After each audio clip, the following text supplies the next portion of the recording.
a very small number of criminal industrial conspirators decided to subordinate the entirety of the human population for the purpose of their sinister plans to enrich themselves while impoverishing and killing the rest of humanity.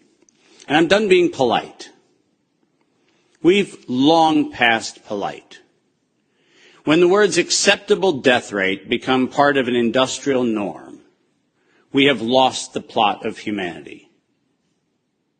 And that's not my words. Those were the words of the World Health Organization and of Pfizer and of Moderna when they were given the authorization to begin the process of killing human beings in the interest of advancing their goals. Next slide. And I'm also not going to sugarcoat this. This is a criminal cartel. We are acting as though there's some sort of redeemable quality somewhere in some esoteric layer that somehow or another the World Health Organization must have some salutatory benefit.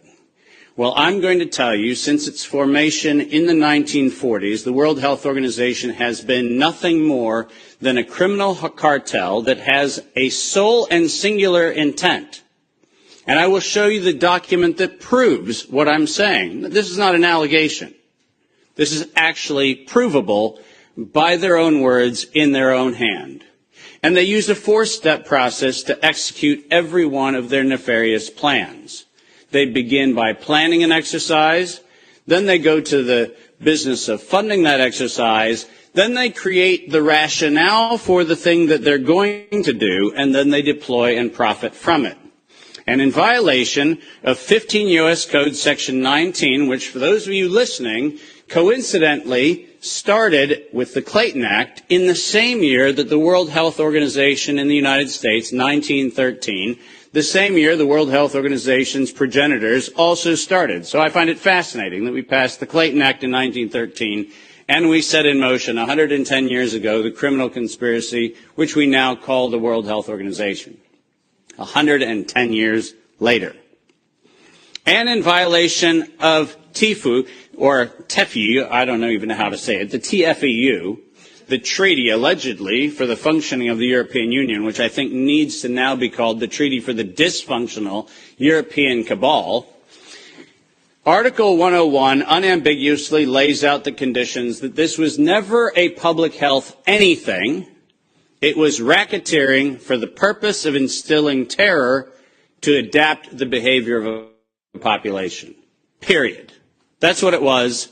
That's what it always was. And we can come up with every theoretical argument we want to make about things, but the problem, even with the theory that we had an outbreak of something, is falsifiable for the data from Zurich that shows us that in the year of the death pandemic of the globe, life insurance companies paid $30 billion less in claims. Now, if there's a medical professional or a social professional or anybody else who wants to debate that we could develop a virus cunningly that could find out your bank account, your insurance policy statements, and whether you're paid up on your premiums, that's a big ask. It turns out that the data is unambiguous. We did not have a pandemic. We had genocide. And we need to call it what it is. Next slide. When I say we planned it, let's make sure we understand exactly the not-so-fine print of the fine print. And I want to call your attention first to the right-hand column of the slide. This is the 2011 data that the World Health Organization, the Wellcome Trust, PATH, and the Gates Foundation did on their wonderful worldwide program for a malaria vaccine for children under the age of 6 months of age. And in their clinical trial, it's helpful to point out that they murdered 66 children in the vaccine group and then cunningly used the term control for a control group in which they murdered 28 children. Now, the reason I said murdered and the reason why I use that term is because it's exactly what it was. Because it turns out that this control group was not a saline injection. It was not some sort of innocuous, innocent thing. It was actually a cocktail of other known pathogenic disease-carrying injections. The control group was known to kill people, and the experimental control group was actually theoretically maybe going to kill people. And what we did was we actually went ahead and murdered them all.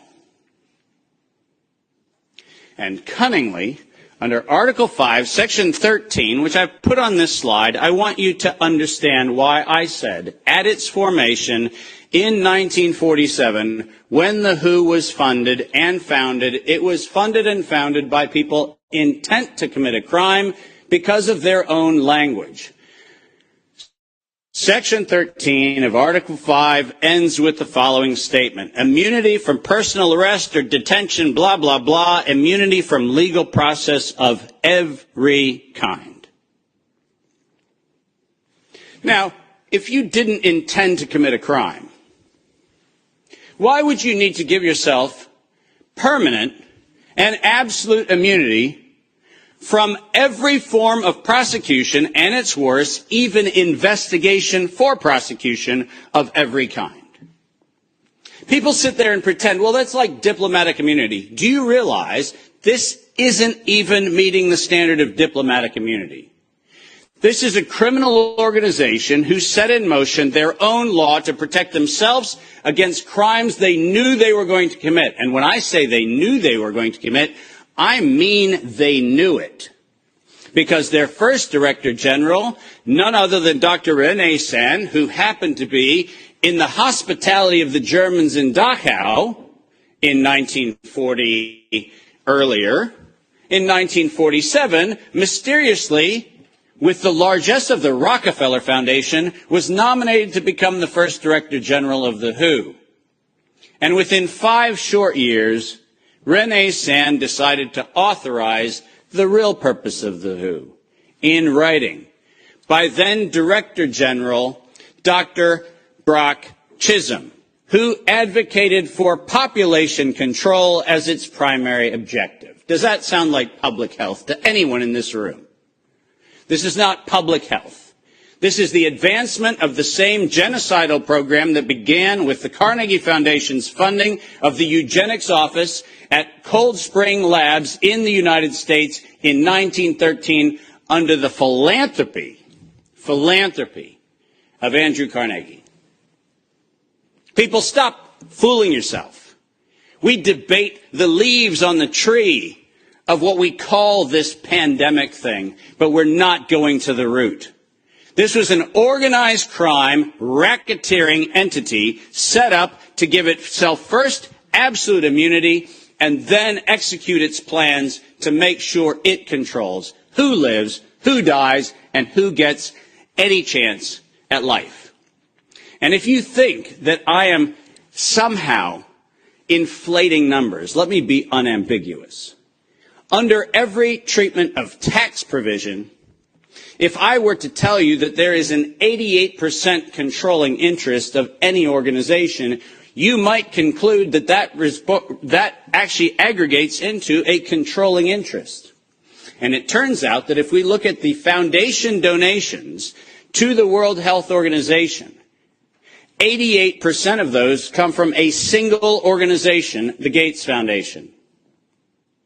That constitutes a violation of every competitiveness law in Europe and every competitiveness law in the United States. This is absolutely not only not an independent, charitably funded donation, but more importantly, under the tax laws on both sides of the Atlantic, this constitutes directed donations which specifically are forbidden and do not have any place anywhere in the Charter of the World Health Organization or any of the UN-affiliated organizations.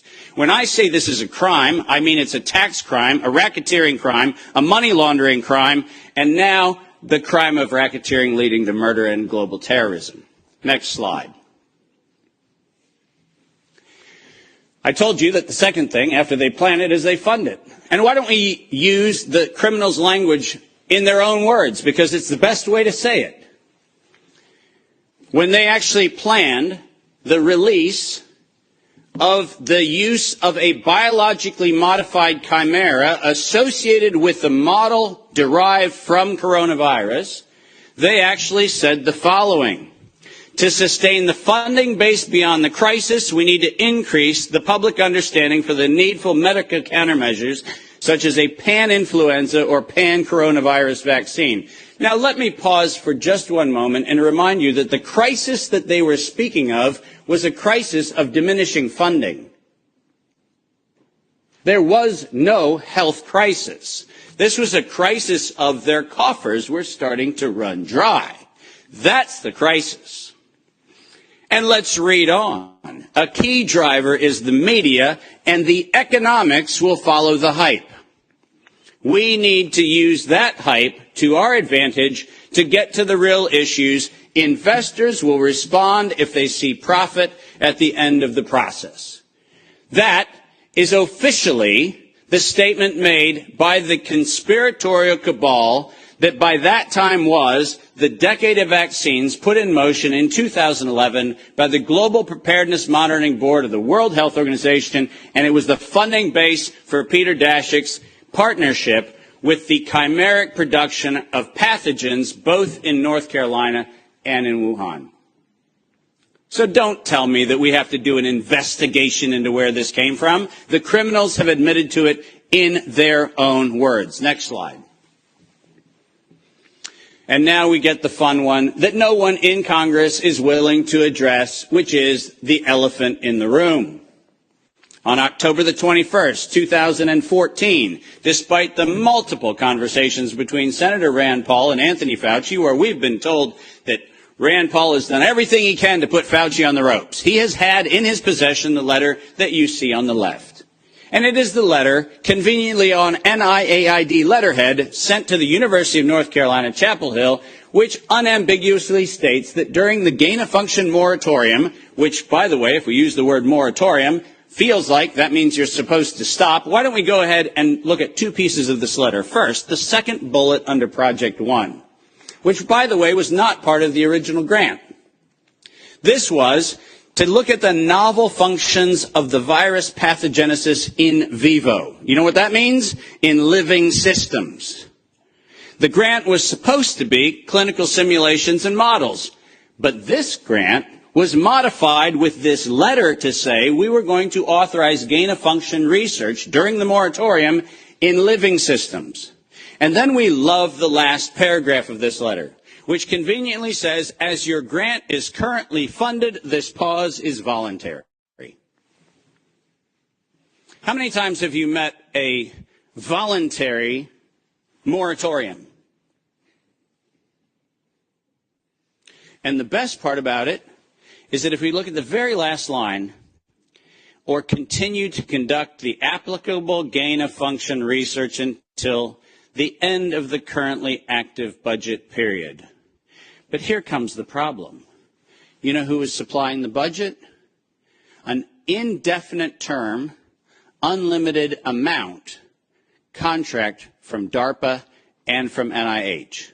Isn't it convenient to have a perpetually funded project that needs to stop when the money runs out, when you find out that there is no point where the money runs out because there is no end to the thing that has no end? And lest you think that I'm making an allegation, which I'm not, I'm making an accusation. Let's be clear. And there's a big difference. I'm not alleging anything.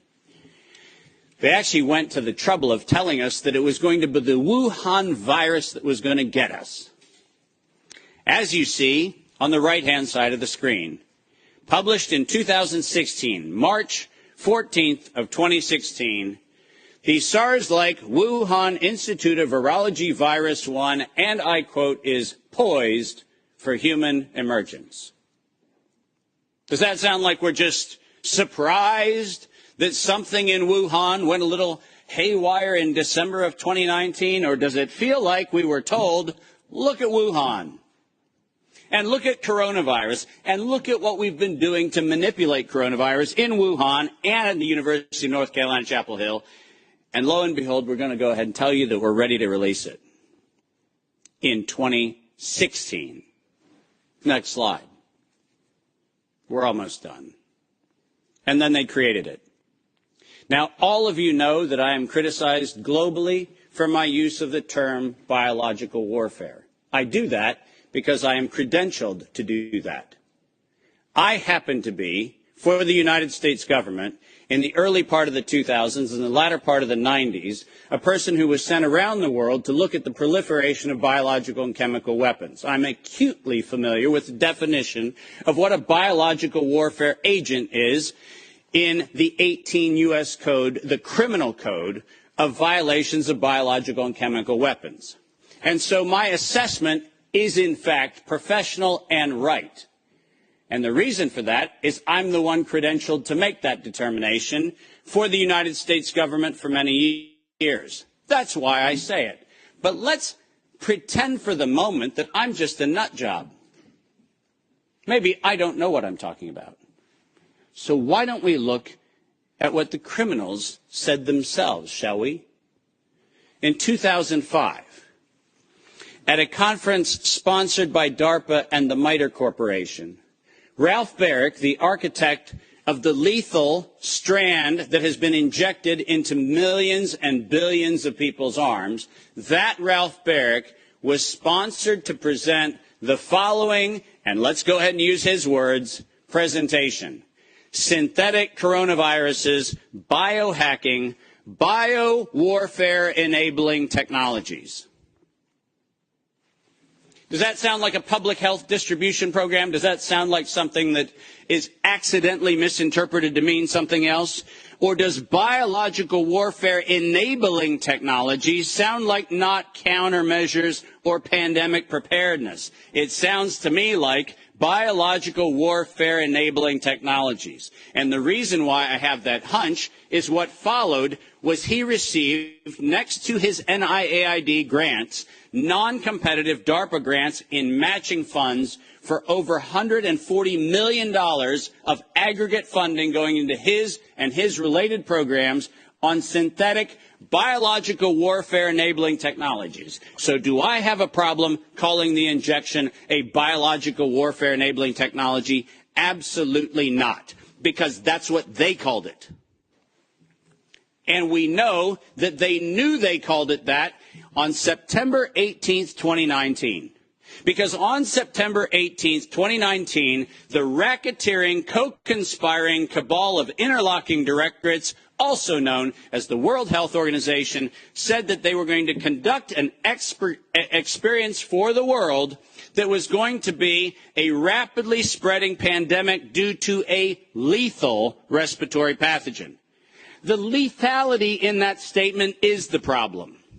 They didn't say we're going to maybe get a little bit of sniffles going around. They said we were going to actually have the promulgation of a deadly agent. And the stated reason, in September 2020, the progress indicator is that the world would accept a universal vaccine. Not, we'll look at other options of treatment. Not, we'll have a look at what might be early intervention, as Dr. McCullough has so clearly advocated for in many, many, many instances. Not that. We stated on September 18th, 2019, we were intending to kill. And we were intending to kill to create the fear that would drive people to accept something that without coercion, no one would have accepted. And that's published by the criminal racketeers. Next slide, and there's only 2 to go if you're following. Deploy and profit from it. We were told investors will respond if they see profit at the end of the process, and lo and behold, guess what they saw? Profit at the end of the process. 2022, $100 billion for Pfizer of public funds. Moderna, after lying to the Congress in October of 2020 when they were asked to actually verify whether NIAID was promoting an injection that would enrich NIAID, where Anthony Fauci and the entire team at NIH said that they had no financial interest in their recommendation, They receive a back payment royalty of $400 million for the first payment of the royalty. $400 million. More than any Institute of Health has ever received in a single payment for a single invention in the history of American medical research. And lo and behold, what do we receive after that? A request from the World Health Organization to expand its budget by 11% to make sure that the people who profited from it donate to it. And guess what they just did? They laundered the money right back. That's what they did. Next, and now you get the final slide. This is not a public health crime. This is actually not a constitutional crime. This is a criminal act done by a criminal institution established to enable criminal behavior since its foundation in 1947. That is what this is. And we should not be debating the merits of democracy or liberty or anything else, as irrational as that would be if we stood at a bank robbery and debated the merits of printing dollar bills. The problem is not the dollar bills. It's the bank robber.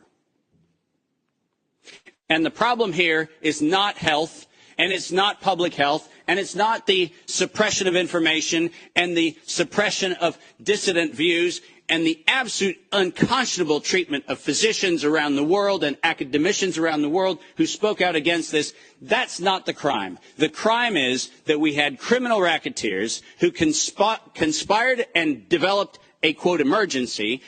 The same criminal racketeers planned, manufactured, and did all agency capture to make sure that you were told that you would use terms that they tell you to use. Vaccine, face mask, health, social distancing, none of which had ordinary use definition. So we just used them. Criminal racketeers price fixed with interlocking directorates where known competitors came together and fixed prices in direct collusion in violation of both European Union standards and in violation of both the Sherman and the Clayton Act in the United States. These were crimes. It was organized crime, and we should treat it as such. Criminal racketeers publicly lied under oath, and this resulted in the death and destruction of liberty, and most importantly, the death and destruction of the integrity of well-meaning people who sit here today doing everything they can within their power to try to treat the calamities created by this catastrophe. I will not for a moment denigrate the multiple contributions of amazing academic and medical professionals who've tried desperately to step into the gap and stop the corrupt outcomes of these crimes. But I will, without doubt, say the following. Until we treat this as a criminal conspiracy of criminal racketeers resulting in global terrorism for the purpose of profiteering and murder, until we have that conversation, we're having the wrong conversation. Because we are not here to debate the merits of a modified agreement for a criminal racketeering organization. We are here to end the criminal organization itself. This is my call to every single person on this planet. Don't just limit the power of the WHO. Destroy the WHO. Thank you very much.